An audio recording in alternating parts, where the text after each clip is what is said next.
today it's Sunday, and I'm not going to say this, but it's Sierra Hotel One Tango set Sunday. Sierra Hotel One Tango. Because we have a Tokai GT858, which has had so much wear that it doesn't say 858 or 2781 anymore around its knob. So it must have worked to get that wear, to lose its insert on the knob. It's got a mic that says CB99 on. Right kind of mic. Don't know whether that's the actual factory one. It still has its bracket, and you've got to hope they haven't put the wrong bolts in and knocked transformer 6 out, which is what used to happen. It's lost its label off the back, the maker's label, and what has that just come away, or did somebody nick it? But it does still have a fuse holder. Now, it's got our stock number 268 on it. Mark ZX2 went through these. He does that when he comes over, which he won't be coming over until this lockdown's over, but he does that, and he runs through sets, and he puts an amber sticker if they kind of work and a red sticker if they don't when he books them in. Now, this uses the great, that's the make, not the fact about it, the great GT858 chassis from Taiwan, and it's the same as the notorious Fidelity 1000, which uses the GT848 chassis, and of course it's also really the same as a GT868, which is the one with the 4 knobs. So it's a well-used set, and acceptable power output on these is 1.7 watts upwards. If it's 1.7 watts or more, it isn't faulty. Now, the receiver on these, as we all know, is as wide as a barn door, but here we are in the middle of nowhere. It really shouldn't matter, and we'll do all our normal things, but we're going to do an experiment. These are supposed to be set up using a sweep generator, which we have on the bench behind me. I've shown you that bench several times before. We don't have fixed cameras on it, I have to do it with a camcorder, but there's a spectrum analyzer on there, there's a sweep generator, there's a diagnostic oscilloscope. There's much more sophisticated equipment than what I have here on bench 2. That's bench 3. And bench 1 is dismantled because the roof leaks in that room, which we can't get the building work done because of the lockdown. Anyway, what we're going to do is I am going to do the VCO properly in the synthesizer as per manual. I'm going to use the Fidelity 1000 manual, which is the right manual. I'm going to do the transmitter properly as it says in the manual, and then what I'm going to do is I am going to adjust every receive coil, screw them all anywhere, to see whether I can retune the receiver on a GT858 using the SINAD meter and not the sophisticated setup using the sweep generator that want you to. SINAD meters came in after these were made. They really, in this country, I didn't see them on the workbench till the 90s. I know they were available early, I don't need to know that, but they weren't generally on the workbenches in two-way radio until the 90s here. So I'm going to see whether we can tune the whole thing up using just the SINAD meter, because they take so long to do on the sweep generator. Instead of a job being 45 minutes, it's 90 minutes, and those sets are worth nothing. So there you go. And I've got bucket loads of GT858s. Every time you buy a batch of radios off eBay, there's more GT858s and 868s, and unless we service them, I can't offload them, can I? So that's the overview. Now we'll open it up. Well, it doesn't look like it's ever been touched. It's in good internal condition. I think we'll put the lids through the dishwasher though. Now, these used to come with 2 different lengths of bolt to mount the bracket, and if I zoom in, because that's ridiculous,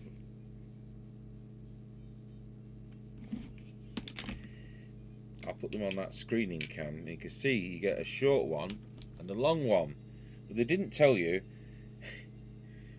which one why some are long and some are short. And the snag is this: one of the mounting bolts for the U bracket is there, and if you look, that can, which is T6, neatly lines up with that hole. So So if you put the long bolt in that hole,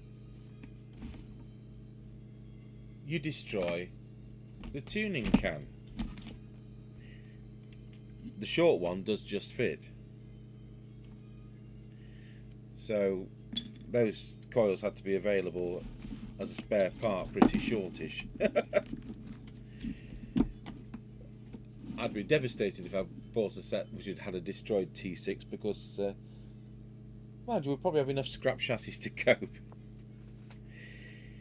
Okay, so I'm going to hook this up to power and we'll see whether it does anything. And so it's lit up and it says channel 16. And the meter lamp works.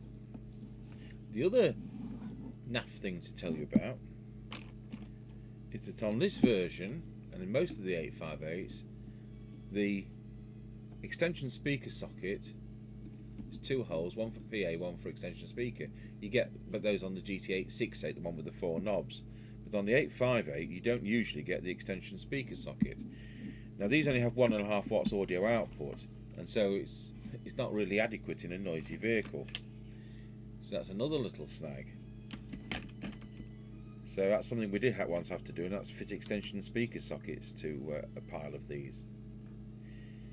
So we're going to have to test we're going to have to plug in the test equipment with a crocodile lead onto the speaker wires.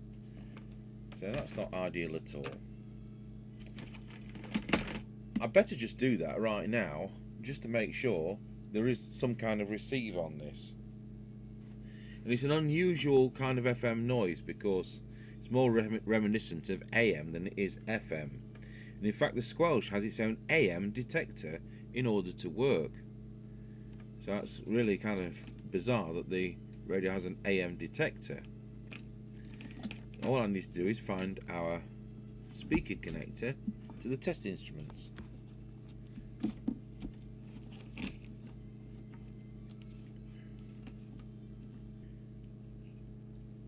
Might get away with just the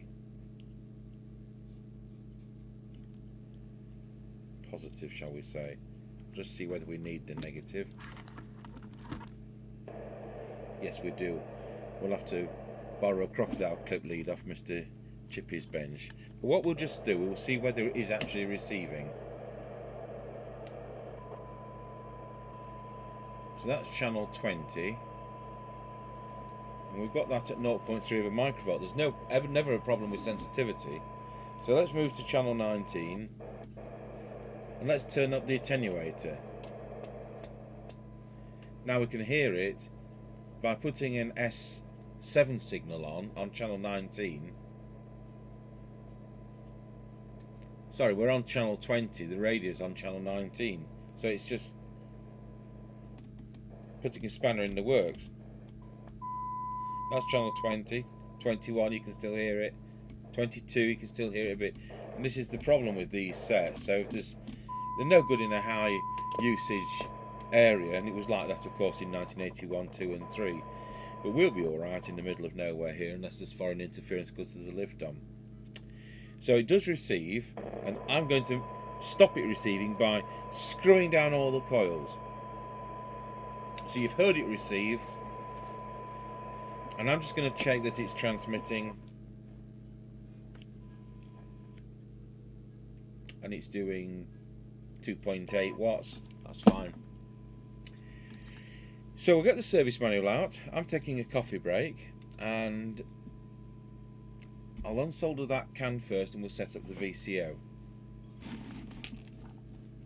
Inside that can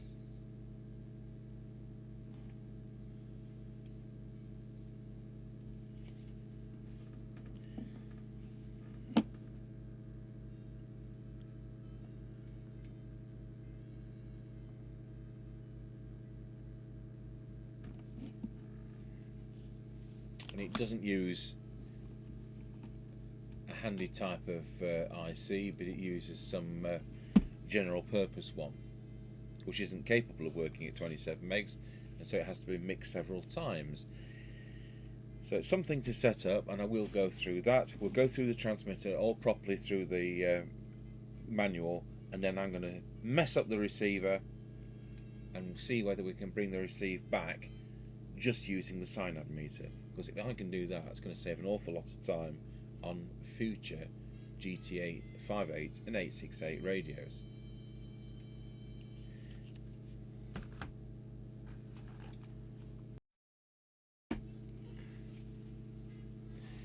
So here we are with the Fidelity 1000 manual, which probably cost as much as the radio. Like gold dust, and it's a factory original copy. I have scanned it and it's on scribed.com for free use, but that's a funny site because although I've uploaded 190 manuals or something for free use, they seem to want some money off me for if I want anything. How bizarre. Right, so it's comprehensive manual, nice circuit diagram. We've got some notes. Yeah.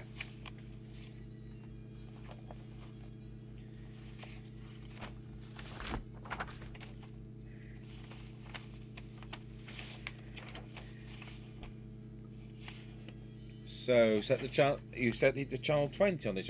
By the way, I've taken the front off it, which is in our dishwasher at the moment. There we go.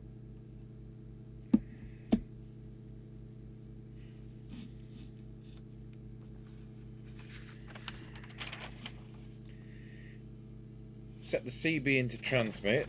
That's going to be fun because the microphone casing is also in the dishwasher at the moment. So we'll set it to transmit with the bare bones.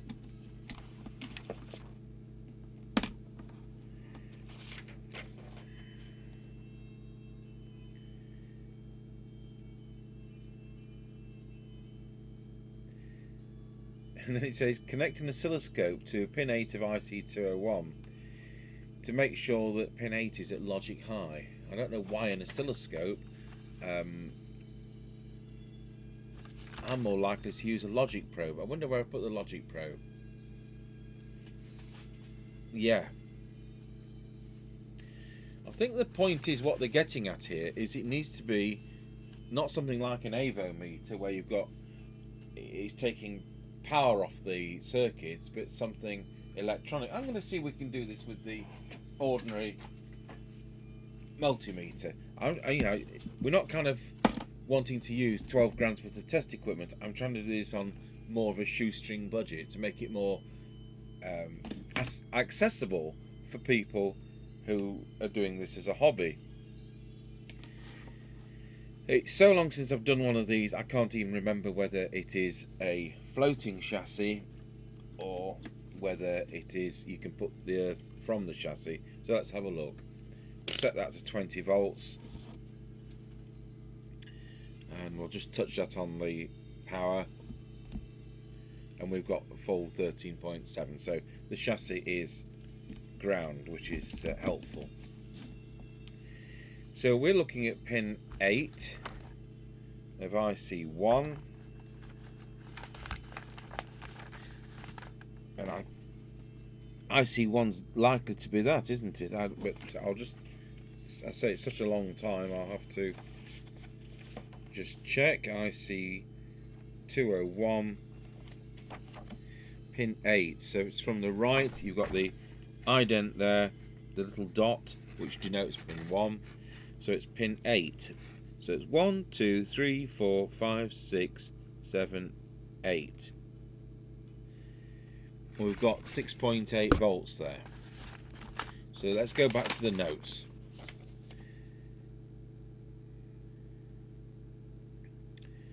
Oh, we're not even in transmit, so back to pin 8. I'm just going to bend. There's a test point right next to pin 8 and I just don't want to short against it, so just move that slightly.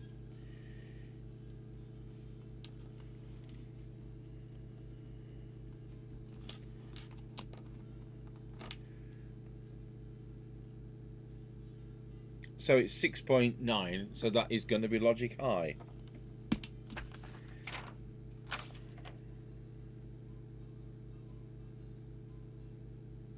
What I'm going to do is we'll adjust L201 to stop it working and to make it work again.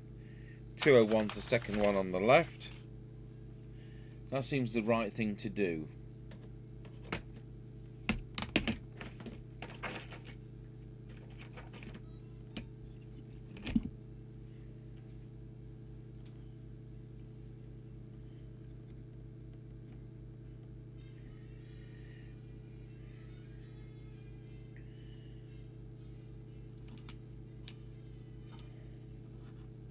This is going to be fun because it's difficult to go into transmit, hold the probe and do the adjustment.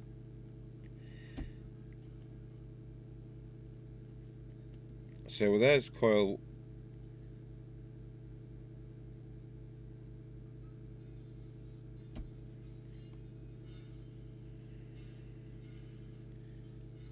Now we've lost logic 1.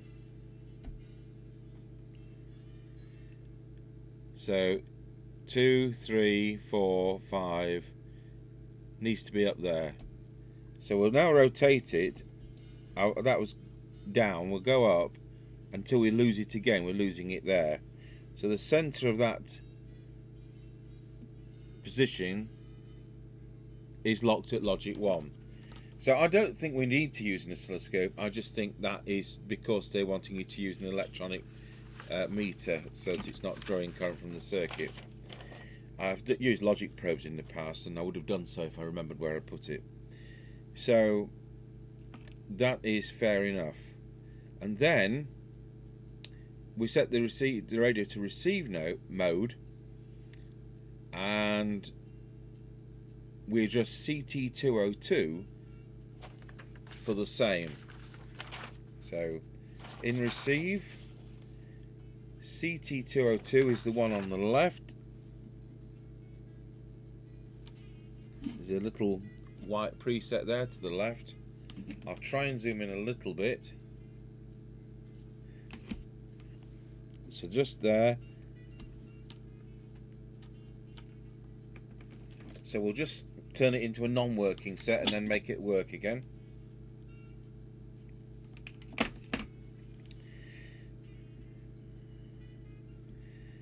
So clearly got the logic high there.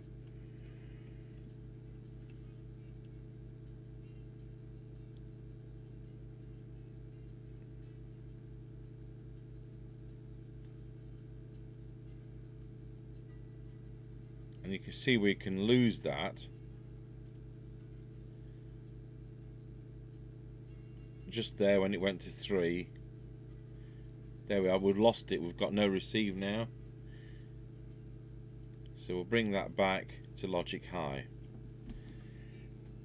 So I'll just press transmit once again to make sure we are on logic high. So we're in transmit, got logic high, we're in receive, we've got logic high. So that's set. So this is all a bit of an experiment today because I want to be able to do these sets quicker. Of course, if it's transmitting on all 40 channels, you can skip this, and receiving on all 40 channels, you can kind of skip this stage anyway. Right.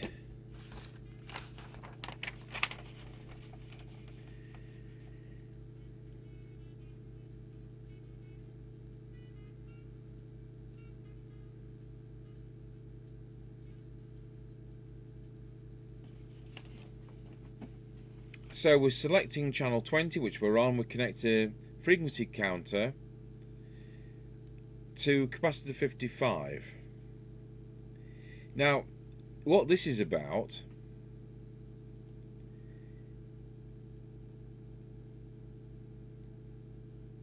is L4, 5 and 6.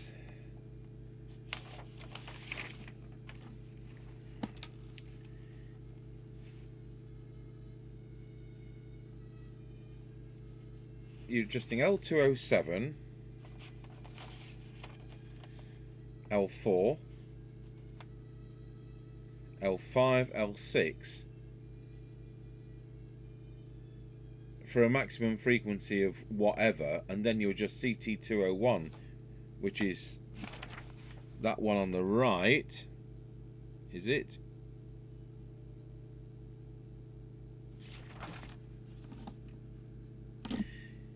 Yeah, that one on the right is CT201 for the frequency which we want, which is 27.79125.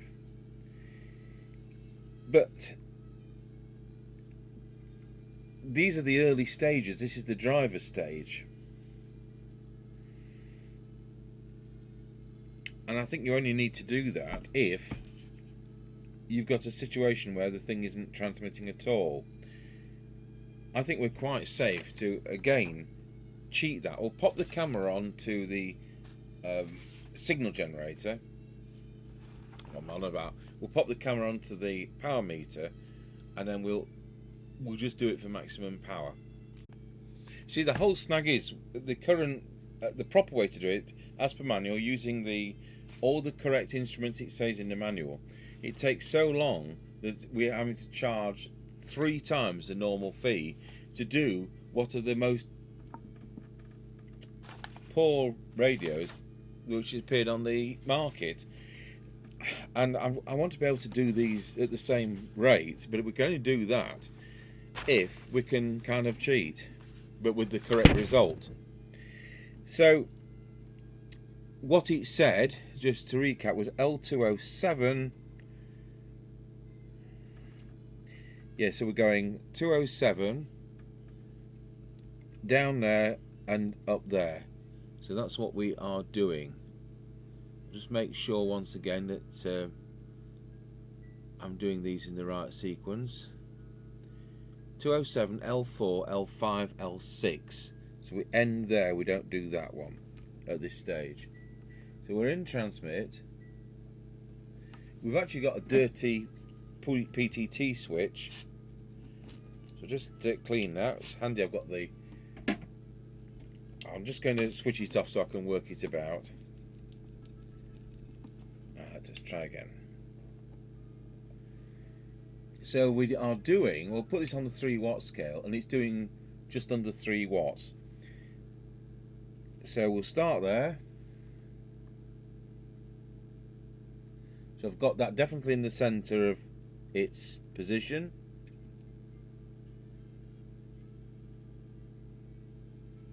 And that's definitely in the center of its position. That's in the center of its position.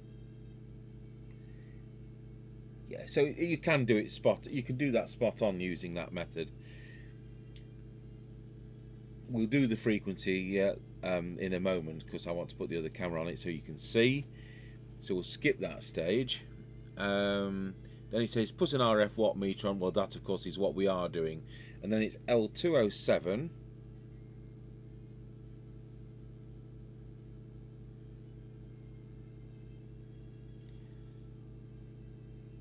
Yeah, you see, they have you go through it again on the power meter.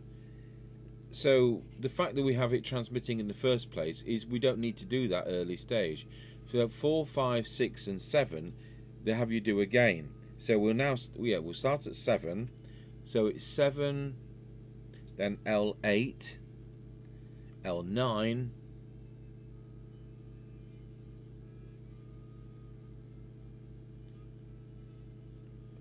L11 doesn't have a core, so I'm assuming it's not supposed to have a core. I'll look at the scrap chassis just to make sure. And L12 is possibly the 54 meg interference trap, which we'll do on a spectrum analyzer if we need to do it at all. It's been some comment that I sometimes don't touch all of the coils, and I don't because they're part of a 54 meg filter. Yes, you'd get more out of the set, but you'd also be generating interference. So we've clearly got that at maximum. Then we'll move over to the green plastic tool.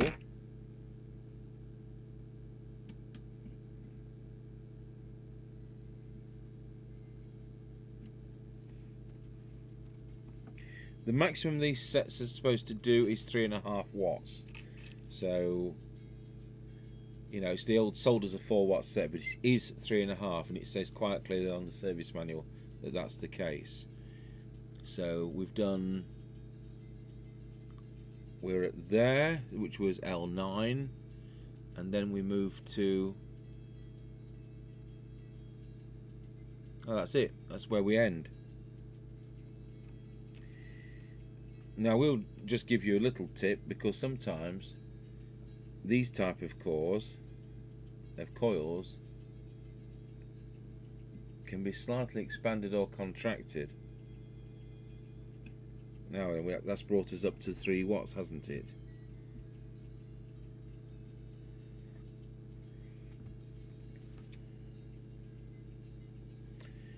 So I'm just going to look on the circuit where 11 and 12 are.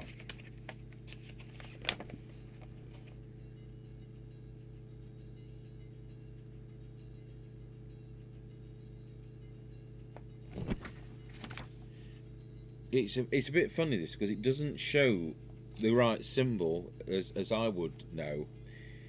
You see L8, which we've just done, is there. The symbol for a variable coil is like L7. It's got a line through it with a bar. So that means it's a preset variable. But L8 is also variable, but it doesn't show it as being. And so it doesn't help when we look to go up for L9, which is also variable because we've just done it. So I'm looking for verification that 11 and 12 are in fact fixed. But because the others don't have the right symbols, there's no proof there.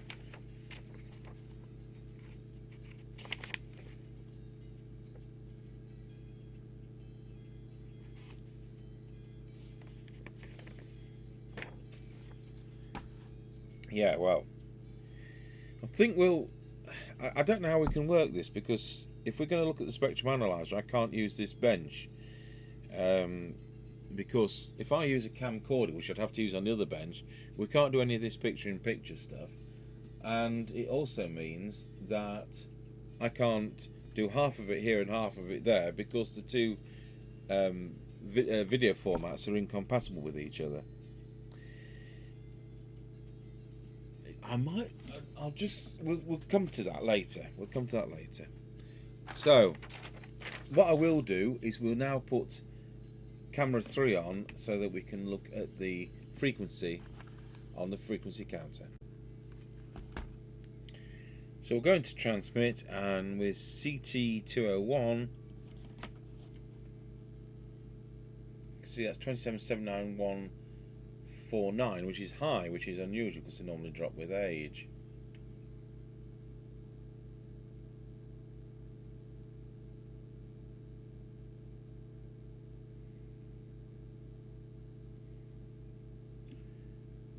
So there we go, 27,79127 will be great. So that's that also sorted.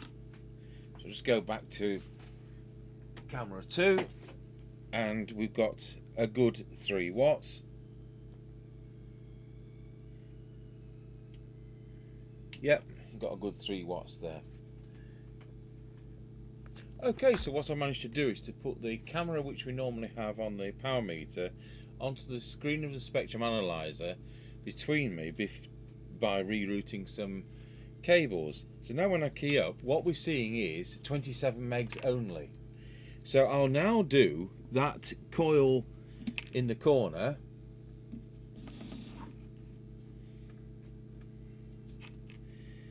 for maximum 27 megs only.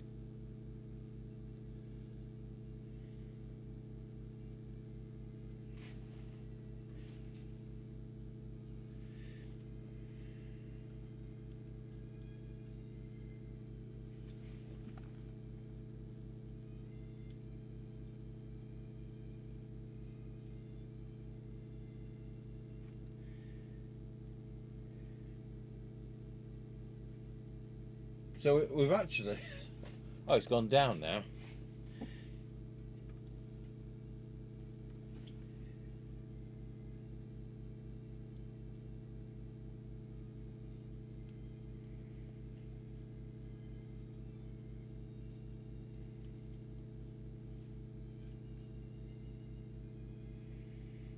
This is one of those where we're going to have to use a plastic tool, it's so sensitive.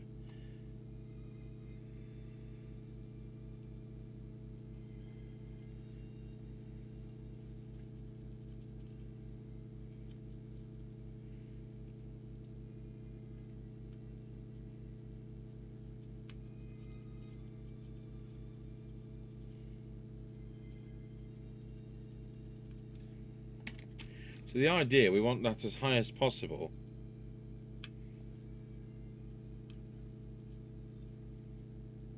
So we know that's the 27 meg bit.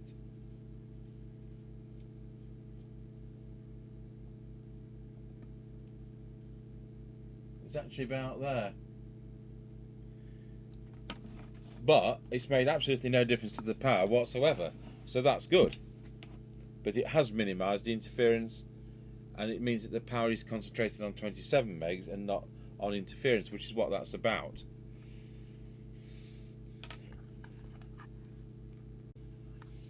So I've just opened up another GT858 858 just to make sure that there is no core in that yellow one, and this is exactly the same, so I'm happy that that's how it should be.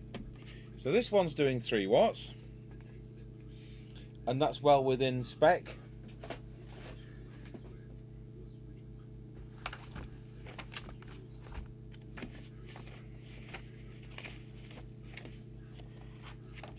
And it says maximum power output is 3.5, so that's well within spec. We've been told that it's the fail thing is 1.7 on Fidelity 1000s.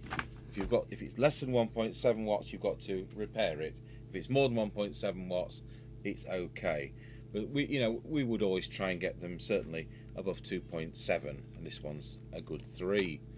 So I'm happy that's set up right, and so we've done that bit. Now they want you to set up the meter on it, and what they have you do is to set the meter for 3.5. I'll just lose the spectrum analyzer on there, and the dishwasher's just finished. I could put this back together. So squelch meter.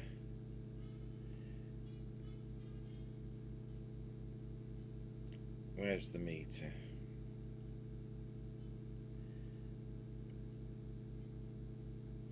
Don't tell me I didn't make a note of it.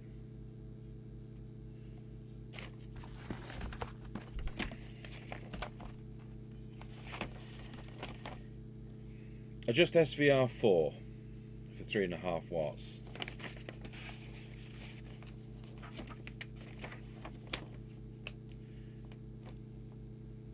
This isn't the clearest layout, which is why we do the ones of our own. Oh, SVR4's that one in there. I thought I was probably low power. Right, okay. So let's see what it says at the moment. If I key up, it's reading what? It's reading 4 when in fact it's 3. So that just needs to pop down a little bit. They want you to read 3.5, whatever power output it's doing.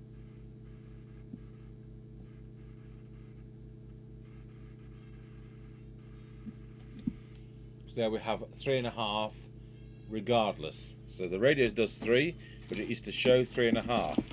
Does that sound fraudulent? Not as much as that German handheld we did with its 1.7 watt output, which blatantly said 4 watts on the box, and there's no way.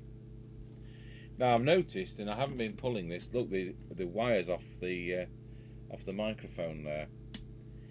So all I did was take that apart. So where does that one go? That is the actual transmit one of the audio. So we need to put it back on the pin away from there. Otherwise there'll be no audio on transmit. So we'll pop the soldering bar in. We'll put the soldering iron back on, and put that back right. So having done that, we'll now do the deviation.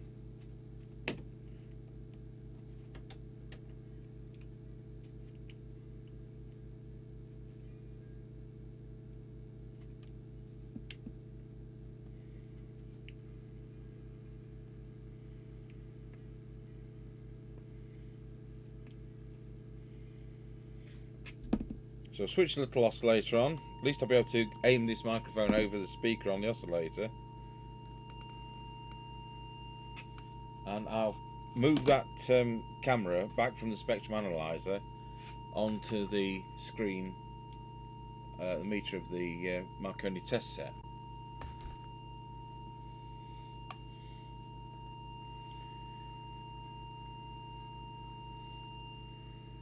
So that looks like it looks like it's low, but whether or not it is, of course, we'll find out. So the preset is the SVR3, which is just there. So we'll set it for 2. Oh, my tool's got stuck in that. That's alright. And we'll just check with the whistle test. Wallow. Wow, that's too high. So we'll go back down a bit.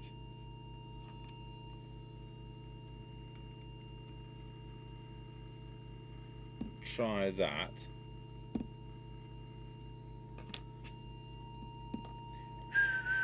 Wallow. That's all right. 2.3. I'll do nicely. So that's done the deviation.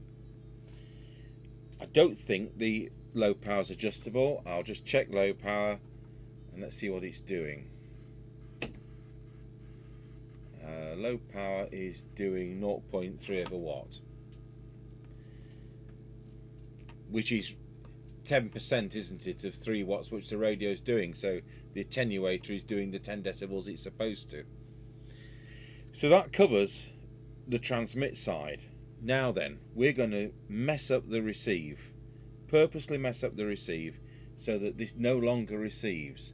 So I'm going to put the signal generator on, and we'll have this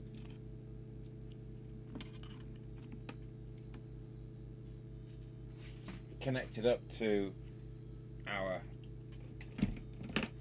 just take those crocodile clips off from the spectrum analyzer,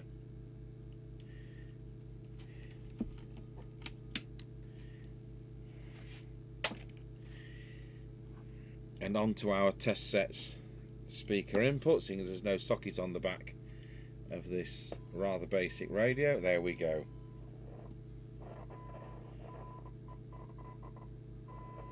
So that clean that needs cleaning, obviously.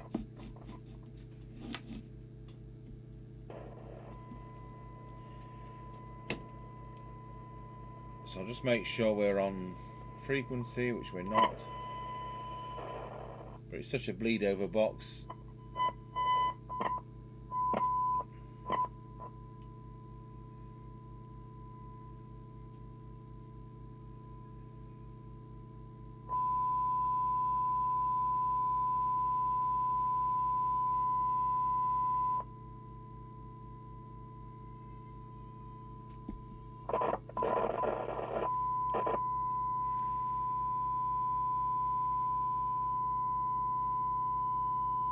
Right,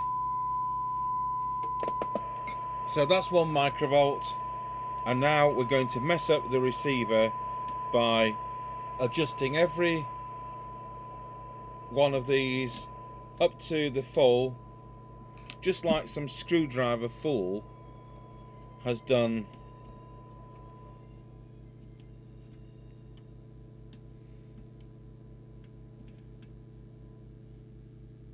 So I'm going to put every one of these cores level with the can. So we've messed up the IF, we've messed up the receiver. So I'm now going to, I've got these two to mess up as well. Mess up these, turn them up to full.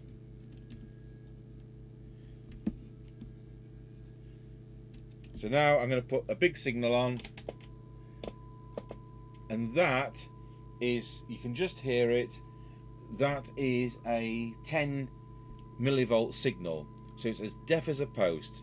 That's like I'm a foot away, deaf as a post. So we're going to tune this up now on SINAD.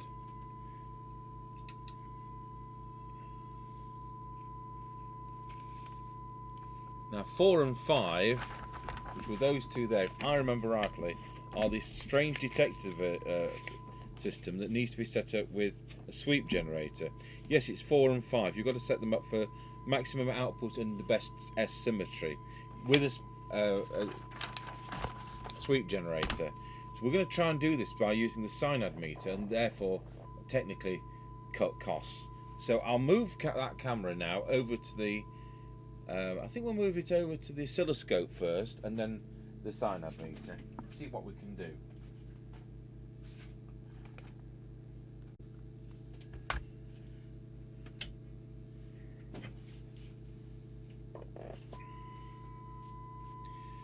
So I'll turn the bench lights off so we can actually see the oscilloscope.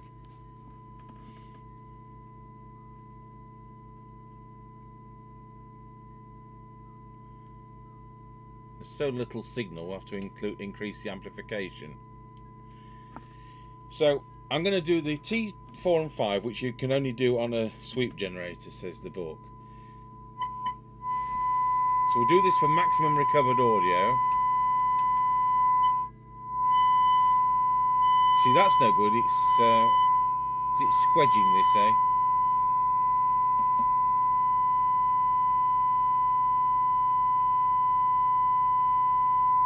And I'm going to drop the attenuator.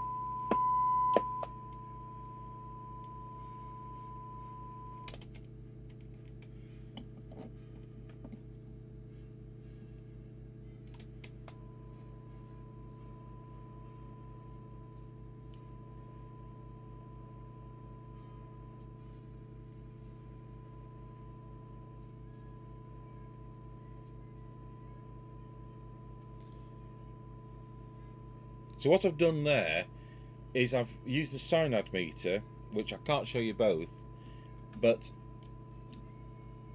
we'll now increase the amplification.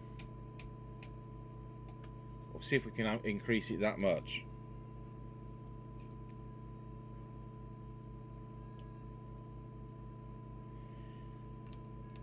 And now we'll have a stronger signal again.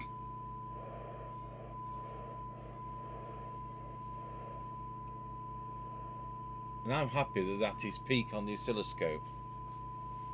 So we'll move the test instrument now.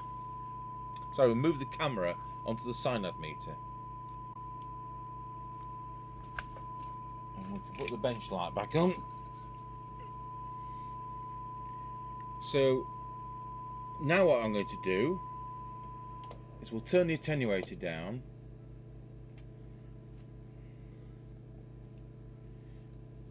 And it's not as easy because they're very quiet radios. So I'm now going to tune up the rest of the receiver. And these will be the IF ones.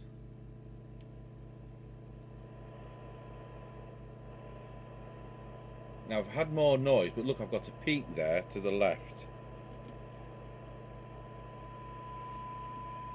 I'll turn the attenuator down.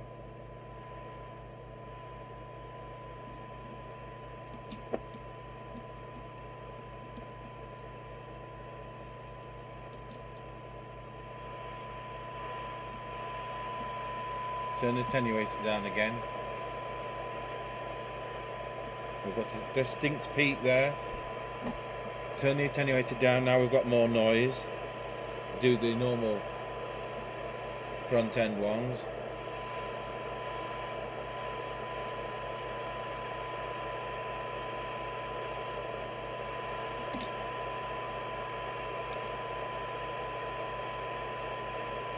Make sure that's not a false peak.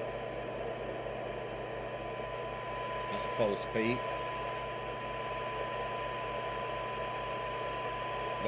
I think the other one was on a false peak.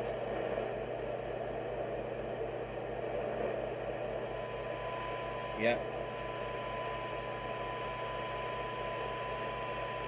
And then we'll go for that one.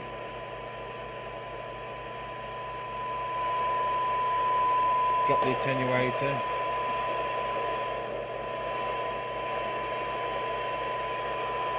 Right, we'll just make sure they're now optimised.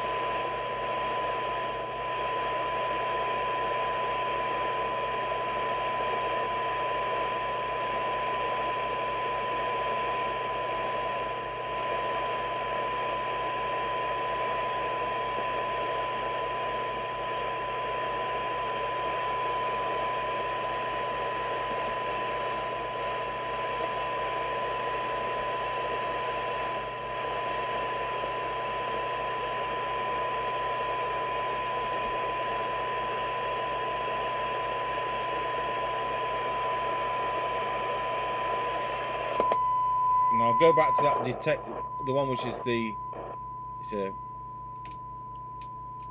most important part of the detector. Just make sure that's now peak. And you know what? I reckon we've tuned that up without using a sweep generator. Let's see what we've got.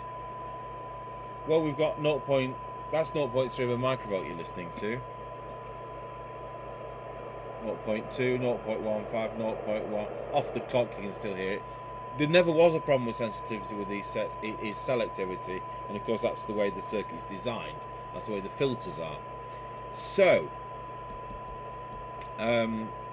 yeah, I mean, I think that's where we are. I think we're spot on there. So let's put S9 on it.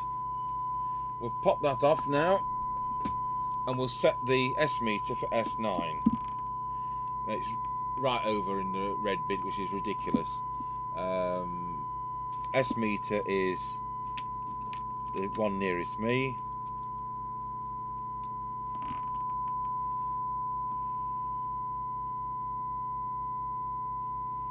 I can see where it's supposed to be.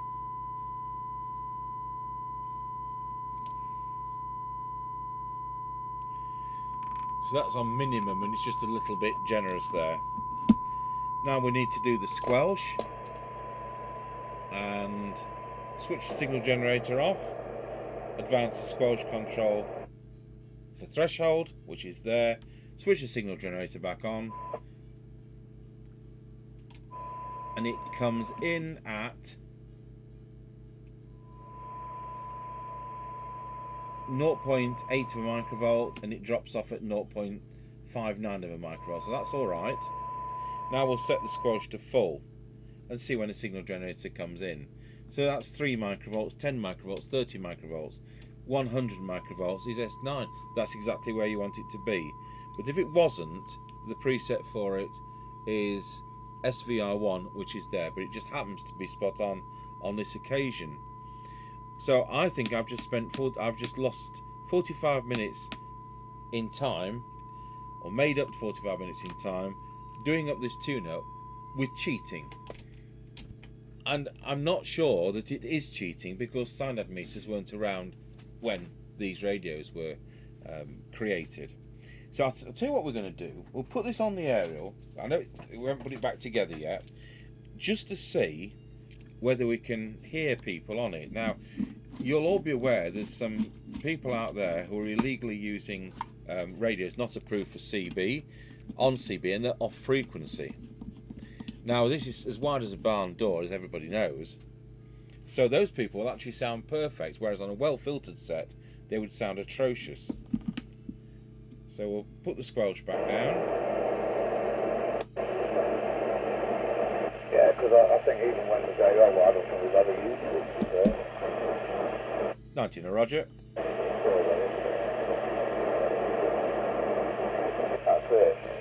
Are we still on 10 decibel attenuation? I can't remember now. Yes, we are. 19 a Roger.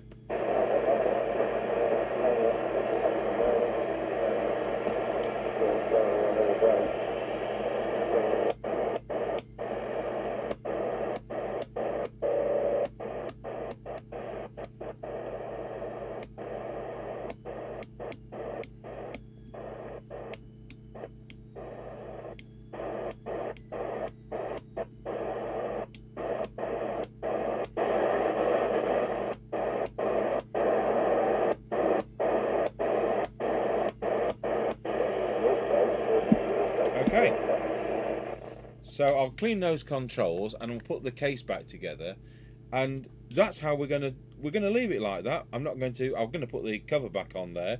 So we set up that properly, we set up the synthesizer, we set up the transmitter properly, but we didn't set up the receivers per manual. We cheated by using the SINAD meter. And I'm going to do a test as usual on the air, and we'll just see how we go with this, because that might be the cure. This may be the way that we can actually get these sets serviced at a reasonable price, instead of having to charge an arm and a leg 3 times the normal rate, because of the level of equipment and the level of time that they normally take for a radio that is one of the poorest performers that there ever was for the UK.